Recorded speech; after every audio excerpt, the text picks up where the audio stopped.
It's a beautiful bacon day, Cookie Crusaders.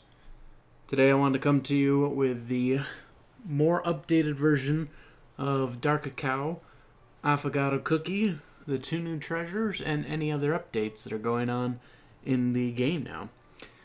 So firstly, I want to start with Dark Cacao, just because I've seen some pretty interesting results with him, and stuff that I think you guys would appreciate. So, one of the teams that I think he fits in is the speed comp. Now I'm going to show you why and what the differences are and how it compares to other potential teams and other teams that Dark Cacao should fit in. Now, as you can see here, the biggest reason I thought Dark Cacao made sense here is all the buffs and debuffs happening. I mean, you can see this giant list of buffs and debuffs that are happening. Lilac and Mint are not surviving very well against this team that they face off against, but it is focused on quick assassination of the other characters, and it works. And as you can see here, Madeline and Dark Cacao are doing the most damage. And if I go into their topping details, I'm actually using apple jelly for both of them. Now the reason for that is because apple jelly last week when I was doing my tests, I found actually do almost as good as searing in certain instances. It depends on the cookie, truly. But with this new altar that was added to the game, critical damage has now been increased. So originally, through my lab research, I only had 16% critical damage increased power, and it can go as a maximum of 20. Now with the altar, you can have an additional maximum of 20%. So a total max damage increase of 40% on the critical damage only. And so that's really changed the scope of what's available for critical damage. As I've discovered, and you can see in an older video of mine, the higher the crit percent, the more likely the cookie is to do a critical hit. So as you can see, Dark Cacao here has 68.5, and in the team that I fight against this person here, the scythe gives an additional 29.8%. So that is, I believe, over 100% for a critical hit for Dark Cacao. Yes, if I'm doing the math correctly, that would be 104%. So 104% of the time, he's going to hit a critical, except if the cookie he's hitting has critical resist on it. Because if it has critical resist on it, anywhere, even in like random substats, that lowers the chance of Dark Cacao getting a critical hit on that cookie. So that is the two things I've discovered with critical percentages and why that's changed. Now, to show you the differences though, I'm going to do a couple other speed comps that have been done before. So this is one you've probably seen before. And with toppings still good and focused on both of them, we're going to send it in.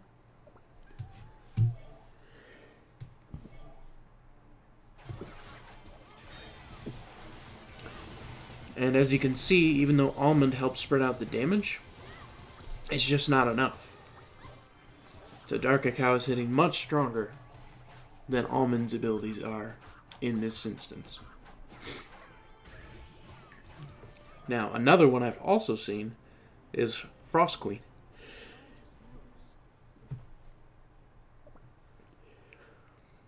So instead of Almond, we're going to add Frost Queen. And as you can see on my Frost Queen, really high cooldown percentages, right? So high cooldown, fast trigger, and here's the differences. So we hit really good, but it is a close match, and there Claire just takes out Frost Queen and Lilac. And it's very close, but then Coco takes it in the end. And you gotta see, the difference here is that they have a level 6 scroll and a horn for defense. We have a level 12 scroll. So we have more than double the percentage power of attack. But that defense between Coco and the horn is blockading this comp from working. But with Dark Choco, or Dark Cacao, sorry, that is nullified because any shields they get from Eclair taken away from Dark Cacao. Any debuffs that they put on the team, Dark Cacao at least gets a resistance against that. So all these things are very helpful when it comes to fighting a team comp like this. Now if we switch to a different team, I can show you some different setups. So for instance, this is a double tank team. And this is a healing team. Okay, so they have a level 7 scroll and a monocle, so they can have debuff cured off of them if it's dispellable. But our team is mainly healing focused to keep our stuff alive. And that's why this is using the new epic treasure, the Remedy, which gives a small attack buff as well as healing. And as you can see, we're just completely out healing the double tank, and the debuffs we're applying to them is just overwhelming their team. So Parfait doesn't make it. Parfait's usually the first one to die in the healing comp, but all the rest take it out, and so it's able to just push through. So I think Dark Cacao works good in a healing comp too. I'm going to show you against a different team just to be sure. So here's a good one. Here's last meta. Last meta, this team that Low Key Bagel is running is a very strong team. He's got a level 10 scroll. Let's see if the healing team can beat it, because I haven't tried that yet. So let's try. But as you can see, we're doing a lot of good buffs, a lot of good healing. The freeze to try and slow us down. Notice that freeze lasted less time. That debuff resistance that Dark Cacao gives makes that freeze last a little less than it traditionally would. So Claire's gone. Parfait's actually still alive. And we still took it. Healing comp still took it. And I'll show you the statistical results at the end too, so you can see what's going on. So 2.4 million damage. Almost out-damaging their Eclair on their side of the team.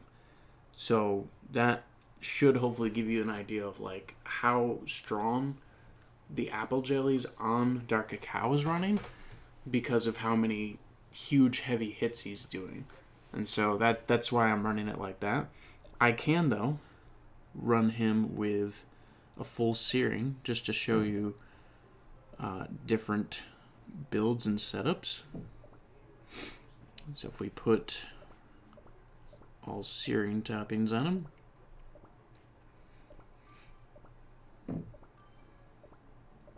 give him some damage resist, some cooldown. And as you can see, by raw power, Apple Jelly is still a little bit higher. Just a little bit, not by much. So we're going to change that to full attack and see what the differences are. If you remember, the run that we just did was 2.4 million damage from Dark Cacao. And so now we're running him with full searing.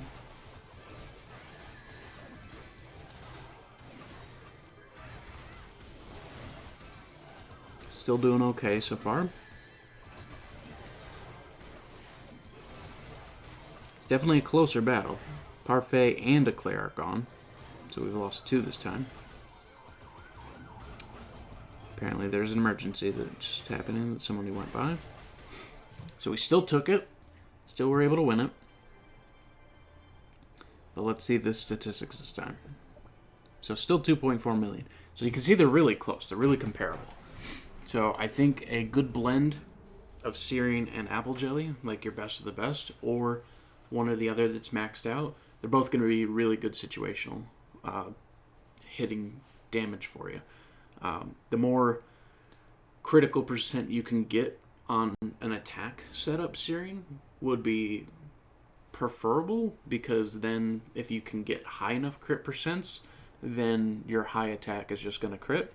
But if you can't get high enough, then if you want to do guaranteed crits, run a crit build and just try and get as high as attack substat percentage as you can. Because as you can see here on Dark Cacao, in this substat, he only has 1.6 crit and a 46.7% attack. So he's got almost maxed attack percentage increase with almost no crit other than the 30% crit chance from the scythe.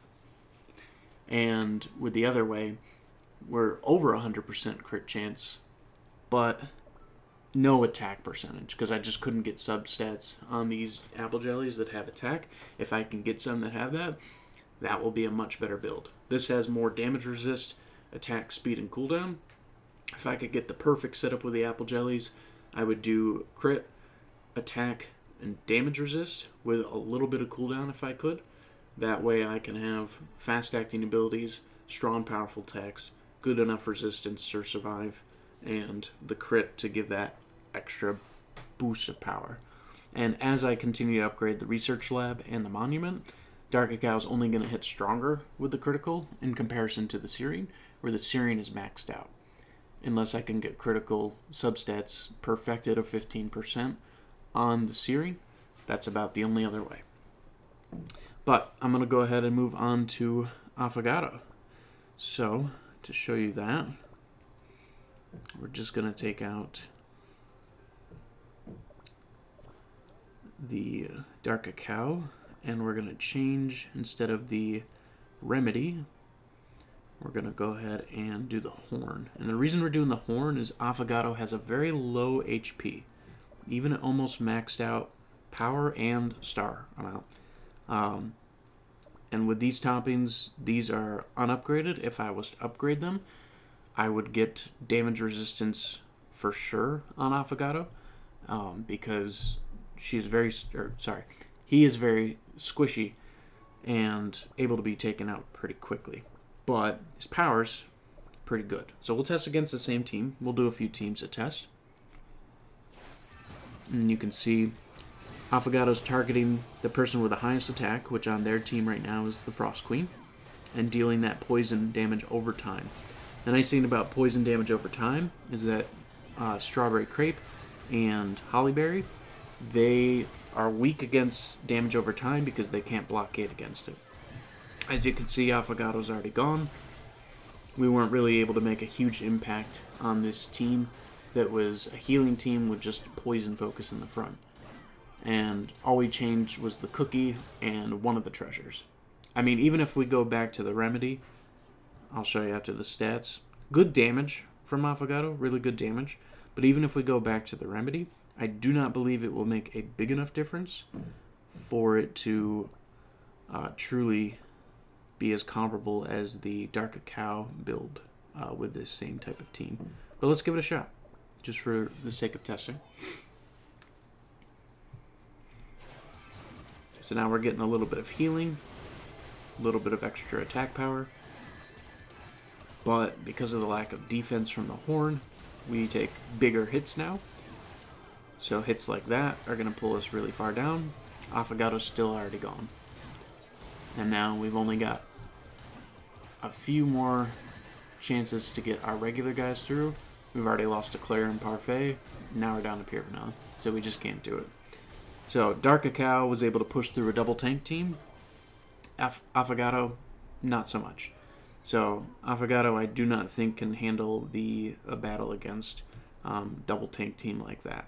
Now, if we go back to this team that we fought, the single tank team with a little bit more damage focus, we will try against this. We'll see if there's any differences there.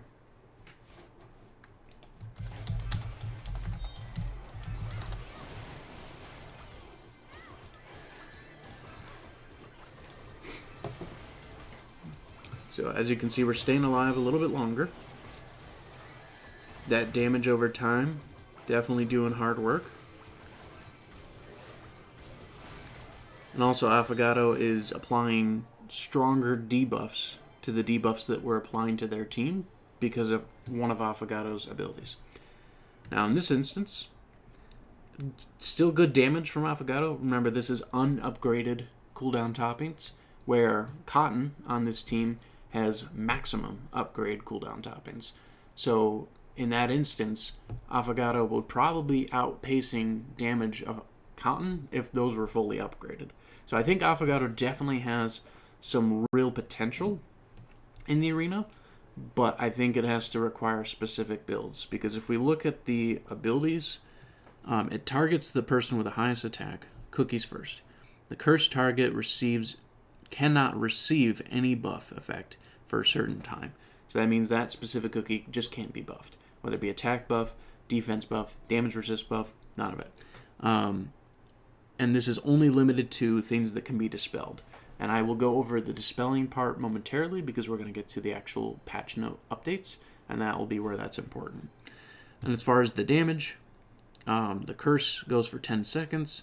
The amplified debuffs at almost maximum level, so level 58 skill, is 30% for 10 seconds. So 30% of whatever the debuff is. So if they get a Claire debuff of negative 25% weakness, then times 25% by 30%, I believe you get like another 2.5%, so like 27%. But this does not bypass caps. So if there is a cap on a debuff that says it cannot go above this amount, then Affogato does not push it above that cap. So that is important to know too. The poison dispelled is honestly my favorite thing, because anyone that's running herb, anyone that's running monocle, anyone that's running even clover, if they dispel the poison, it deals 520% damage of Affogato's attack to all nearby enemies. And I think that's really cool, because it plays this dangerous tactic of, do you want to dispel the debuff and take all the damage? Is that going to one-shot people on your team? Or do you let it run so that you just take the damage over time, take down Affogato, and then dispel it? So there's a lot of tactic to that too. So those are the two new cookies. I see a lot of good potential. I'm going to definitely test on a lot of teams. This is one of my other main attack teams. It's double tank, debuffs, and ability freeze. It's an interesting one. I'll just show you real quick what it is. I don't think it's fine-tuned enough to work, but here's what it does in production against other teams. As you can see, quite a lot of damage hitting out at the same time, but I don't really have any healers, so I'm heavily relying on a Claire shield to take down. But if they have an ability to take that shield off or to remove it, then I'll be in a bit of danger with this team. So this is a risky team, still working with it, still testing out some theories with it, but I did want to show you that real quick. So now to the treasures. I only have the Remedy treasure at level 7. So currently it does a healing that is the highest with the cookie with the highest max HP, and heals them 24.7% of their max HP. Additionally, it increases that same cookie's attack by 20.9% for 10.5 seconds. So what Remedy is doing is it's actually taking your tanks and making them stronger. So it's removing debuffs, so it's kind of like herb, so that's nice. But it's also healing your highest health cookie and raising their attack. So this is specifically making your tanks, at least it's normally your tanks, stronger. And that can be really powerful, especially because let's say that Dark Cacao is your highest HP cookie. Then he's only going to get further buffed, debuff removal because of the remedy, and attack bonuses. All of that is going to be monumental in certain battles. And at the top percentage, it's only going to be even stronger. And it's a fast cooldown. It's a 2-second charge, so it's ready for battle as battle starts. And it's a quick cooldown, so you keep getting those heals. I don't think it's a perfect treasure because it is targeting the highest HP cookies, so you have to build around that. You can't be like, well, I'm going to buff my highest attack even higher, because it's going to focus on the person with the highest health. So keep that in mind. But it's a great treasure. I think it's really interesting. Now the other one, the Hurricane Zone, that one I did get manage to get to level 12. This one's really interesting because this one I think is going to specifically play into teams that are very, very attack focused. And I can actually show you what I mean on that one. Let me make an adjustment. Let's actually do it in story mode. Or no, let's do it over here. So we will remove bomber here, and we will remove the bomber here. And so in this instance, our highest attacking cookie, I believe, is going to be Frost Queen. Frost Queen with 44,000. No, 54,000 with Sorbet and 56. Okay, so 56,000 from Black Raisin. This treasure is going to do 434% of the 56,000. So that's about 200,000 against cookies. If it's non-cookie targets, it's going to do 1,400%, which that should be roughly 600,000 damage. I'm just estimating there. But I'm going to go ahead and do this, and I'm going to show you at slow speed, so that way you have a chance to look when it happens. You'll see this like lightning strike down. And right there. It just eliminated the wave. Completely eliminated that wave. But the thing is, it's got a 60-second cooldown. So with this treasure, I think it's important to probably not play on auto unless you're doing a one-wave battle like against a boss. Because I took it into Alliance with a one-shot team, and it did 200,000 damage to the Cookie Dragon boss. And I was like, that's pretty impressive. But I do suggest taking it off auto if you can. In Alliance, you can't. It's always auto. But if you can take it off, you should, because if you can manually time that hit, you'll be in a much better spot, because once the hit goes, you've got to wait a full minute before it's ready again. And there's no way to reduce that. And so because of that, it's a situational treasure. And I think if you can time it right, it can be powerful, especially if you do it in a really high attack team, or just have one super high attack cookie that can benefit from it and use it to like one-shot a lot of people. I can show you it in Arena. It's not going to be perfect because I can't undo auto.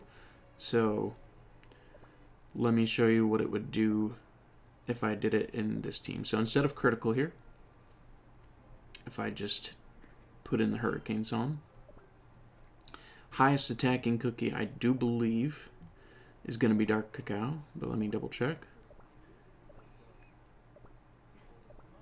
It looks like Dark Cacao should be the highest by a good margin. Okay, so 30,000. So it's going to do 400% of 30,000. So that's about 120,000.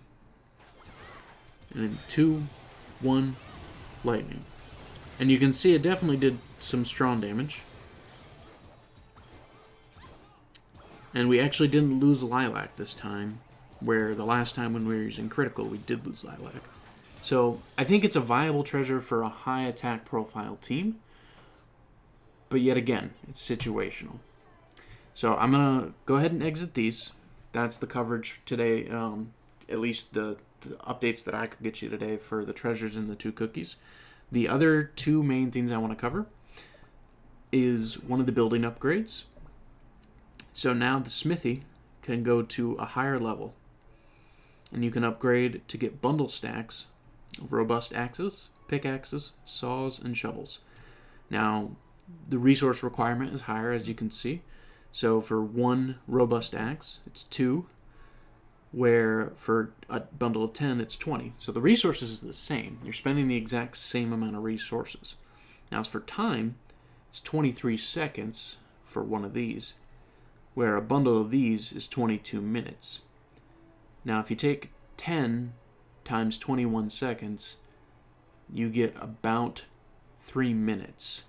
So for 22 minutes, which is way more, you're going to be getting that same amount done. So my suggestion is, when it comes to this, if you're going to do resource production and be gone for like the next, I don't know, 2.5 hours, go ahead and fill your smithy queue up with these 10 times robust axes. And even more so with the pickaxes and stuff, because you'll get the amount that you were wanting to do if you were going to do it in less time with the smaller version, and you're not wasting resources on either one you're doing, but it's more of a time management thing. So if you're going to be in the game, go with the smaller one.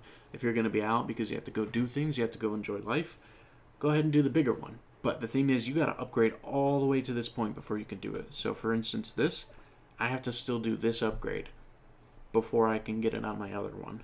So that means that you have to have that upgrade tree done. So please also keep that in mind.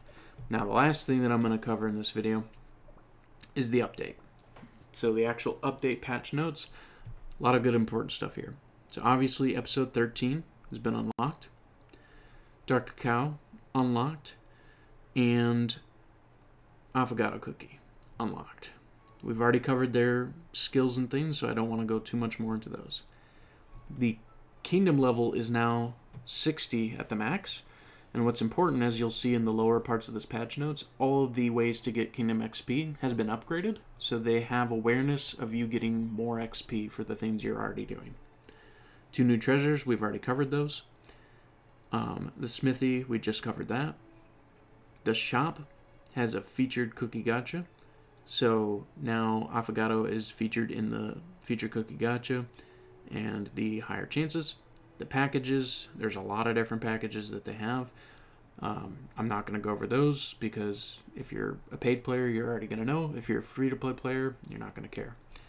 The mileage shop, you now have Coco's soul stones in the mileage shop.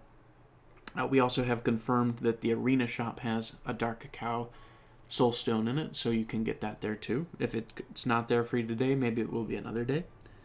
Improvements and changes. They have new decors and new themes. You have to get past dark mode 13-10 to unlock the new castle for dark cacao. Production and trade. Their times have been adjusted in both the Tree of Wishes and the Jelly Train station.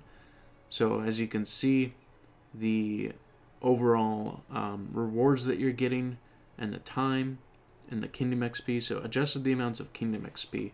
So all of these, you're getting more EXP for the same thing you were doing.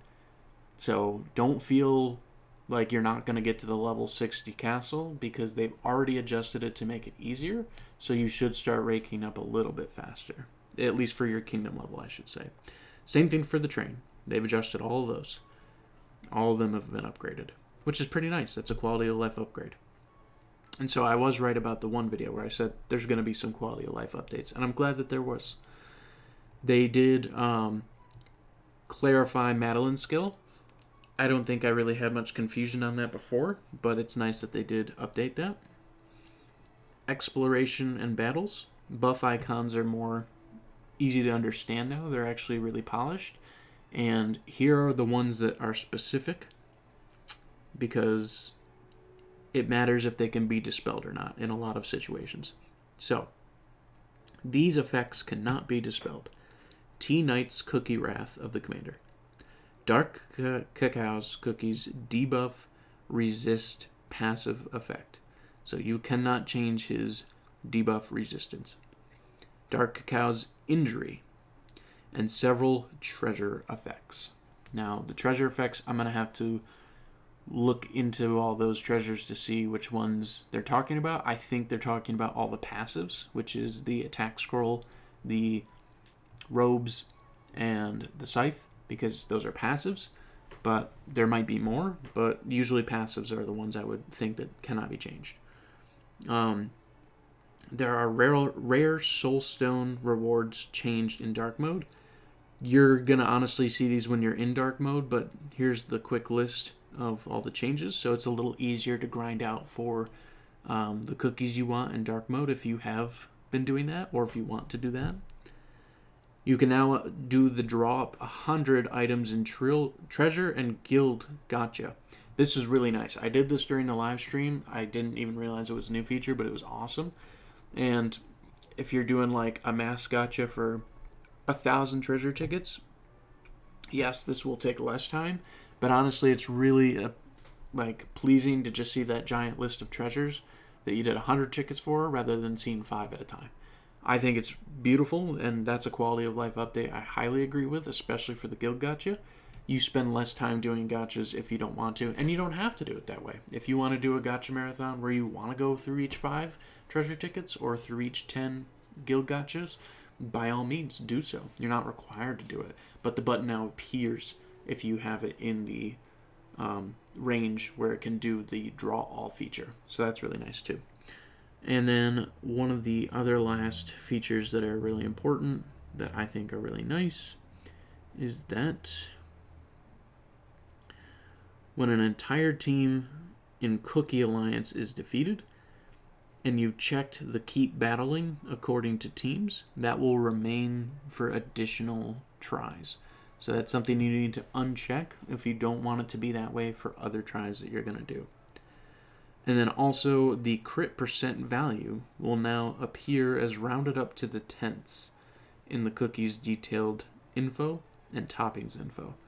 So if there was like 0.18 or 0.17%, that's just going to be 0.2. That's nice, and that also can make a small difference on critical percentages in that it won't be as precisely refined, but rather just rounded up. And I'm okay with rounded up. It's kind of nice. And then lastly, the free refresh cooldown time does not reset after beating all battles in a Kingdom Arena or Super Mayhem battle. So if you beat all 5 and you had like 1 minute left of the free refresh, that free refresh stays right past the battles that you won into the next 5 opponents. And that's a really great quality of life update. I wish that they had done that sooner, but that is really nice because now you don't have to time it. Now you can just go through and grind out all the arena battles you want and have that free refresh according to, you know, the time that it takes for you to use it, whether you have to use it or not. There's a lot of other information here that's just small fixes, but the only one that really stood out to me was that the pin cushion was not working specifically for the dragon in guild battle, and that Eclair's ability was not syncing with the attack animation, so that was probably getting some damage loss because of that. Other than that, I didn't see anything that was major that had to be discussed, but those were the things that I did want to talk about today. So I appreciate everyone for stopping by. Please let me know in the comments if you have any opinions on the update, if you have anything that you are sad that didn't come out, that you were hoping was coming out, maybe any specific team compositions that you've done that you're like, wow, this is really amazing. I'd love to hear it all. But thank you so much for stopping by. You guys all have a wonderful day.